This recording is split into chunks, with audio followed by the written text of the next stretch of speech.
अस्सलाम वालेकुम। आप देख रहे हैं कश्मीर हेरल्ड। मैं हूं साजिद सईद। लोकसभा इलेक्शंस 2024 खत्म हो चुके हैं और अगर फिलहाल लेटेस्ट देखें तो जो एक्सपेक्टेशंस एनडीए को थी, जो एक्सपेक्टेशंस बीजेपी को थी, उन एक्सपेक्टेशंस पे पूरी तरीके से पानी फिर चुका है। और ये जवाब पब्लिक का है, यानी ये जवाब इंडियन सिटीजन्स का है, जिन सिटीजन्स ने पिछले 10 साल इस सरकार पे भरोसा किया। इस साल उन्होंने एक पलटवार दिखाया। तो अगर हम देखें एंड बीजेपी के पास खुद की 240 सीट्स है, जबकि एनडीए के जो उसके पार्टनर्स है उनके दम पे तो वो सरकार बना सकते हैं, यानी 272 सीटें उनको चाहिए सरकार बनाने के लिए। एनडीए के पार्टनर्स के साथ मिलकर वो सरकार तो बना सकते हैं, लेकिन वो सरकार उस तरीके की नहीं होगी जिस तरीके की पिछली दो सरकारें रह चुकी है बीजेपी की, यानी फुल मेजॉरिटी से पहले वो जीत चुके हैं। लेकिन अब बैसाखी के सहारे सरकार बनानी पड़ेगी। और ये बैसाखी कौन है? चंद्रबाबू नायडू और आ, नीतीश कुमार, बिहार के यानी जेडीयू के। तो ये टोटल 28 सीट्स इनकी आती है, नीतीश कुमार और चंद्रबाबू नायडू की। लेकिन अगर वहीं पे हम इंडिया अलायंस का देखें, इंडिया अलायंस को अगर चंद्रबाबू नायडू और जेडीयू के नीतीश कुमार शामिल होते हैं, उसके बाद भी उनको 10 सीट्स कम पड़ रही है सरकार बनाने के लिए, यानी कि सिर्फ 262 हो जाएंगी उनकी सीट्स। लेकिन अभी अगर देखें आप, जो एनडीए में इस टाइम बीजेपी के पार्टनर्स हैं, चाहे वो नीतीश कुमार है या चंद्रबाबू नायडू है, ये दो नाम क्यों ज्यादा महत्वपूर्ण है आप समझ सकते हैं। इनको आप कह सकते हैं कि किंग मेकर्स है, और इस टाइम किंग कौन बनेगा यही डिसाइड करेंगे। अगर इनका हम पॉलिटिकल ट्रैक रिकॉर्ड देखते हैं तो उस पॉलिटिकल ट्रैक रिकॉर्ड में आप देखेंगे कि इनकी कोई स्टेबिलिटी नहीं है। तो क्या बीजेपी इनके भरोसे पे सरकार बनाएगी? और अगर बनाती है तो क्या गारंटी है कि कल को वो सरकार टिकेगी? सबसे पहले आप चंद्रबाबू नायडू की बात करते हैं। आप ये बयान सुनिए अमित शाह का, और इस बयान में आपको पूरा उनका पॉलिटिकल हिस्ट्री पता चल जाएगा। उससे बड़ा अवसरवादी नेता पूरे भारत के इतिहास में आपको देखने को नहीं मिलेगा। 1983 में कांग्रेस छोड़कर महान एनटीआर के साथ आए। 1989 में एनटीआर की पीठ पे चूड़ा भोंककर खुद मुख्यमंत्री बन गए। बाद में एनडीए के अंदर दामन थामा, अटल जी के साथ हो लिए।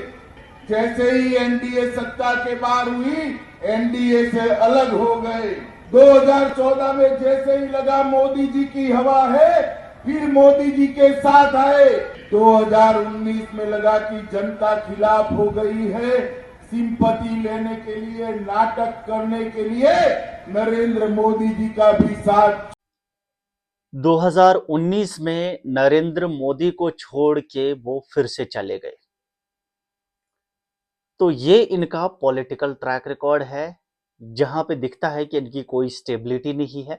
वही अगर आप नीतीश कुमार की बात करें, जेडीयू की, आ, उनकी भी कोई स्टेबिलिटी नहीं है, वो भी पूरे स्टेबल नहीं है, उनका भी ट्रैक रिकॉर्ड कुछ ऐसा ही है। तो क्या एनडीए, क्या बीजेपी इन दो पार्टनर्स के भरोसे सरकार बनाती है? फिर वही सवाल आता है, क्या गारंटी है कि वो सरकार टिकी रहेगी? अगर इंडिया अलायंस की बात करें, इंडिया अलायंस क्यों नहीं चाहता, क्यों नहीं जोर कर रहा कि नीतीश कुमार या चंद्रबाबू नायडू या कोई और उनकी पार्टी में आ जाए, उनके अलायंस में आ जाए? सवाल यही है कि क्या इतना खराब ट्रैक रिकॉर्ड होने के बावजूद इंडिया अलायंस उनको अपने साथ शामिल करेगी? क्या इंडिया अलायंस उनको जो है बोलेगी, मोटिवेट करेगी वो इंडिया अलायंस में शामिल हो जाएं, ताकि इंडिया अलायंस सरकार बना सके? वहीं पे अगर आप ये महाराष्ट्र की बात करें, महाराष्ट्र में जो एक्सपेक्टेशंस बीजेपी की थी वो एक्सपेक्टेशंस खराब हुई। महाराष्ट्र के डिप्टी सीएम की ये वीडियो देखिए कि वो अपनी वीडियो में क्या कह रहे हैं। जो हमारा महाराष्ट्र में डिबैकल हुआ है या जो हमें एक प्रकार से हार मिली है, हमारी सीटें कम हुई है, इसकी पूरी जिम्मेदारी ये मेरी है। मैं इस जिम्मेदारी को स्वीकारता हूं। कहां कमियां रही है उसको पूरा करने की कोशिश करूंगा। मैं भागने वाला आदमी तो हूं नहीं, और जोरों से मैदान में उतरूंगा और हमारी पूरी पार्टी को साथ में लेकर हम लोग वापस नई स्ट्रैटेजी तैयार करेंगे, और नई स्ट्रैटेजी तैयार करके हम लोग जनता के बीच जाएंगे। जनता का जो विश्वास है उस विश्वास को हम लोग संपादित करेंगे। आपने सुना कि उन्होंने कहा कि ये सारी जिम्मेदारी वो लेते हैं, बीजेपी हारी नहीं है, बस हारे इस लिहाज से है कि उनकी सीट्स कम हुई है, और सारी जिम्मेदारी वो खुद पे लेते हैं और बीजेपी से रिजाइन की वो दरख्वास्त कर रहे हैं। तो अगर इस तरीके से सारे जो बीजेपी के लीडर्स है या सीएम्स है या डिप्टी सीएम्स है, अगर इस तरीके से वो रेजिग्नेशन की बात उठाते हैं सिर्फ सीट्स हारने पे, तो क्या बीजेपी स्टेबल रहेगी?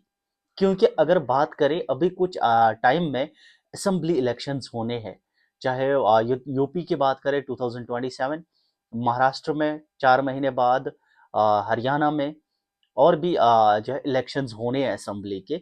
तो वहाँ पे जिस तरीके से इंडिया अलायंस की परफॉर्मेंस रही है इन इलेक्शंस पे, जो इंडिया अलायंस कल तक वजूद में नहीं थी, जिस इंडिया अलायंस को नकारा जा रहा था, जिसके मीम्स बनाए जा रहे थे, वही इंडिया अलायंस इतनी सीट्स हासिल करेगी किसी ने सोचा नहीं था।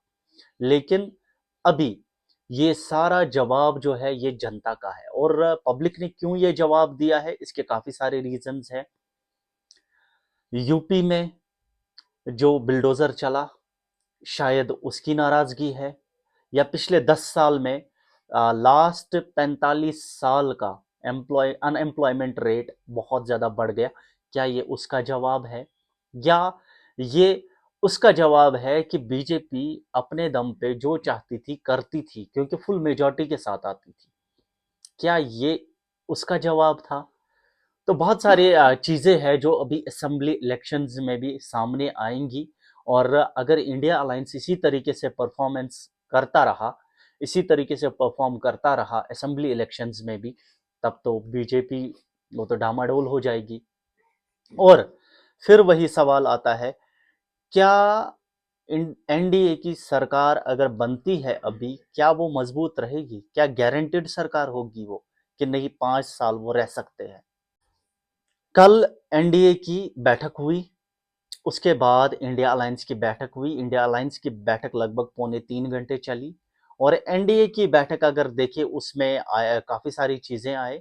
सबसे पहले आप ये विजुअल्स देखिए।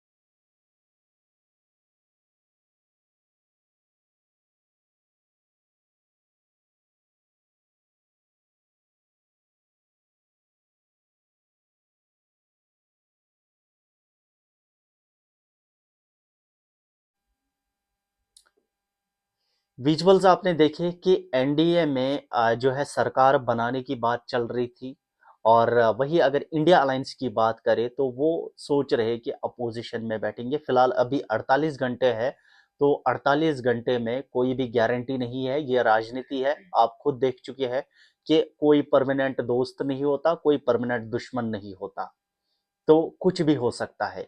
मगर एनडीए में जो प्रस्ताव रखा गया कि प्रधानमंत्री नरेंद्र मोदी प्राइम मिनिस्टर बनेंगे, और एनडीए के लीडर के तौर पे 10 साल में प्रधानमंत्री मोदी की सरकार में इंडिया विकसित हुआ है।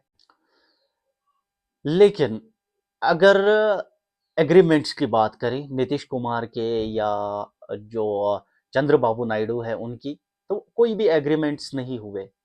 कोई भी एग्रीमेंट्स का कोई भी जिक्र नहीं था।